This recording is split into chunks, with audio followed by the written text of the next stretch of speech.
Alors, on va passer maintenant à la partie industrielle, je dirais. Alors, notre prochain intervenant, je suis très heureux de l'accueillir parce que c'est un vrai et grand professionnel de télécom, X, Télécom, INSEAD, commencé sa carrière chez France Télécom, comme beaucoup d'entre vous, j'imagine, dans la salle, puis a présidé à la destinée de CGTEL. Nos chemins se sont croisés chez BT il y a quelques années.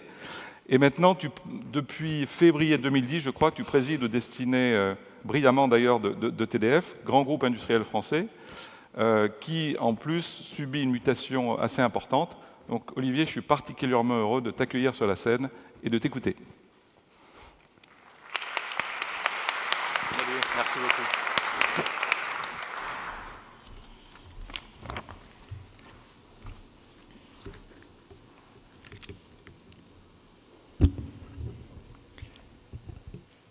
Merci François pour tes mots d'accueil très chaleureux et très sympathiques. Ce matin, ce midi, je dirais même, j'ai envie de lancer un appel.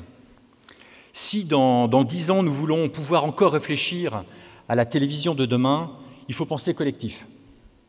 Esprit collectif. Mon appel, je l'adresse à tous les acteurs de la télévision ici présents, et je vous dis, unissez-vous, unissons-nous. C'est comme ça que la vague numérique ne se transformera pas en tsunami pour la télévision. Moi, je suis confiant. Et je peux vous dire qu'à l'international, ça marche comme ça. Au Royaume-Uni, par exemple, où j'en parle un peu plus en détail dans quelques instants. Mais restons en France pour le moment. Que s'est-il passé ces dernières années? Je vais vous le dire, les chaînes ont réussi à se réinventer. Oui, la télévision s'est totalement transformée. Et cette première mutation, elle est d'abord passée par la fin du tout linéaire. D'un ratio 85% linéaire, 15% non linéaire, nous allons passer progressivement à un ratio 50-50. Cette évolution marque-t-elle forcément le déclin des chaînes? Certainement pas. La réponse est non. C'est en tous les cas ma conviction très profonde. Et sur ce point, il sera très intéressant d'écouter la vision du président de TF1 que je salue par avance et qui parlera après mon intervention. Car la montée en puissance du non-linéaire est rendue possible par les chaînes de télévision. En d'autres termes, c'est le contenu de la télévision qui permet la constitution d'une offre digitale riche, diversifiée et de qualité, et non pas l'inverse. La deuxième mutation que nous connaissons, c'est la fin de la même télévision pour tout le monde. Aujourd'hui, le sur-mesure s'impose progressivement, même si des blockbusters TV continuent encore de nous réunir en direct. Certes, la multiplication des canaux démultiplie la visibilité des bons programmes, mais la vague de fond de la personnalisation est inéluctable. Cette rupture repose sur une évolution technologique, c'est celle de la curated TV ou la télé guidée. Un chiffre nous dit l'ampleur de cette évolution. 3/4 des internautes aujourd'hui utilisent régulièrement le replay, la télévision de rattrapage. Cet accès à un nombre infini de contenus redonne un rôle central à la recommandation.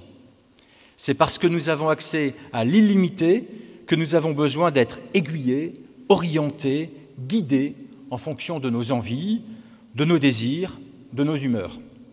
Ainsi, comme je le fais moi, comme vous le faites vous, sûrement, tout le monde fait sa grille. Chacun peut devenir son propre programmateur. Alors ça, c'est pour aujourd'hui. Et demain? Imaginons maintenant, ensemble, les contours de la télévision de demain, celle des années 2025. Première conviction. En 2025, l'objet télévision sera toujours au centre des salons. Mais de l'objet, il ne restera en réalité que le nom de commun avec le téléviseur. Vous savez, celui qui est apparu en 1926. Vous vous souvenez de cette télévision d'hier? Elle était encombrante, aussi large que profonde, avec son tube cathodique plus grand que son écran. Aujourd'hui, qu'est-ce qu'on constate? Il est toujours dans le salon, il est toujours de plus en plus grand. En moyenne, la taille des écrans a été multipliée par 3 en 20 ans, mais d'un volume imposant, il est devenu surface qui vient habiller nos murs. Cette taille, elle grandit au rythme des nouvelles fonctions de la télévision. En termes de fonctions, je pense bien entendu aux jeux, aux consoles de jeux, aux 25 millions de joueurs en France. Je pense aussi aux nouveaux modules connectés qui transforment la télévision en magasin virtuel, en espace photo. Deuxième conviction, cette télévision, elle reste enfin le lieu des grands événements sportifs, des grandes émissions populaires en prime time.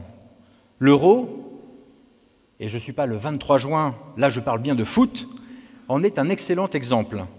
Avec plus de 14 millions de téléspectateurs, comme on l'a vu vendredi soir quand la France a brillamment joué contre la Roumanie, l'audimat explose. Et il explose quand il y a un rassemblement populaire, quand tout un pays se rassemble derrière son équipe, grâce à l'écran. Bref, la télé continuera d'être le lieu des méga-hits. Il y a bien entendu des scores d'audience extraordinaires pour les grands films, pour les soirées électorales, mais aussi pour des émissions populaires comme le Téléthon, Les Enfoirés, pour ne citer que.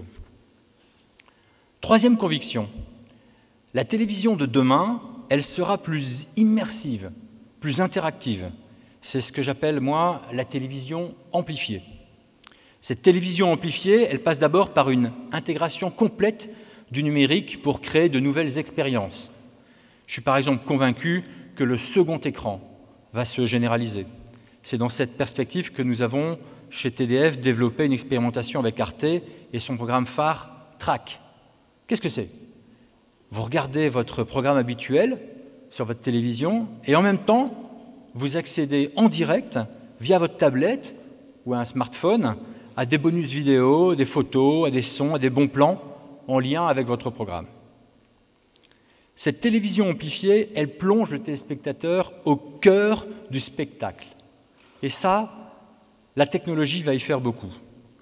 La 4K, la 8K, la NK participeront à ce mouvement. Ce que je peux vous dire, c'est que les essais que TDF a menés avec France Télévisions pendant Roland-Garros pour offrir une télévision ultra haute définition en direct sont vraiment bluffants.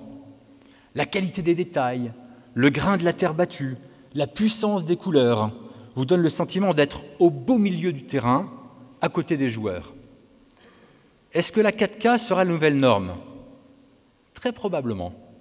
Mais aujourd'hui, les équipementiers sont en avance sur les éditeurs de contenu qui doivent encore trouver un modèle économique. Et je constate que sur ce sujet aussi, il serait bon de s'unir. Travaillons chez TDF à un modèle d'agrégateur 4K. Le principe en est simple, offrir un canal TNT dédié totalement 4K en additionnant les contenus produits par les différentes chaînes. Cette initiative collective, elle traduit bien les voies possibles pour que les chaînes construisent ensemble la télévision de demain. Je veux maintenant exposer les conditions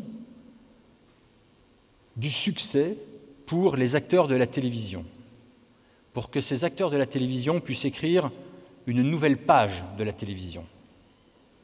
Première condition, la télévision de demain nécessite de basculer, un basculement vers un monde multipolaire.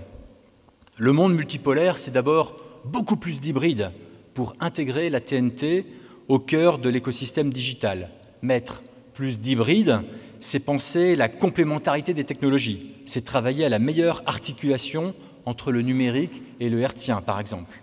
C'est tout le sens de l'activité de notre filiale Arkena. Nous gérons le contenu des chaînes, nous le stockons, nous formatons, nous encodons tous ces contenus avant de les diffuser. Les diffuser sur la TNT, mais aussi les diffuser sur le web, avec le Cloud for Media et les plateformes numériques over the top. L'hybride, c'est une nécessité, car le monde sera pluriel. Non, la télé ne sera pas tout IP, elle ne sera pas tout fibre, tout câble, tout satellite, elle n'est déjà plus tout hertzien. La télé de demain passera, c'est sûr, par une TNT toujours plus performante et connectée à un environnement digital. Deuxième condition, ce monde multipolaire impose également de travailler de manière beaucoup plus collaborative. Les chaînes seront encore puissantes dans 20 ans, c'est sûr, mais à une condition, qu'elles joignent leurs forces pour faire le saut vers ce monde nouveau. Je suis allé voir à l'étranger, au Royaume-Uni, en Italie, en Espagne. Prenons l'exemple du Royaume-Uni, par exemple. Le modèle Freeview, c'est son nom, est très inspirant et il répond à bon nombre de nos défis actuels. Freeview, en quelques mots, qu'est-ce que c'est? C'est une sorte de grand magasin, un peu comme les Galeries Lafayette, avec des corners de marques qui vous permettent d'accéder, depuis le même endroit, à l'ensemble des chaînes. Sky, ITV, BBC et Arqiva, le TDF anglais, ont construit ensemble cette plateforme. Chaque chaîne garde sa marque, son style, son indépendance, son âme, dans une maison technologique commune. Cela concerne tous les acteurs de la télévision. Et c'est cet appel que je lance devant vous ce midi, afin qu'en France, nous arrivions aussi à construire une plateforme similaire et commune. Alors, en conclusion, et au final, que sera le paysage de la télévision en 2025 ? Bien malin qui saura le prédire avec beaucoup de détails. Un simple retour en arrière de 10 ans suffit à en démontrer l'exercice, la difficulté. Qui aurait pu imaginer en 2025 tout ce chemin parcouru jusqu'à aujourd'hui? Qui aurait pu imaginer, en effet, l'essor, la systématisation de la boxe, la réinvention de l'hertzien numérique vers le toute haute définition, la révolution des devices avec l'iPhone? En 2005, il n'existait pas. Face à cet inconnu, moi j'ai une certitude, l'immobilisme tue. Et comme le dit Bernanos, l'avenir est quelque chose qui se surmonte. On ne suit pas l'avenir, on le fait. Alors, il n'y a plus qu'à. Merci de votre attention.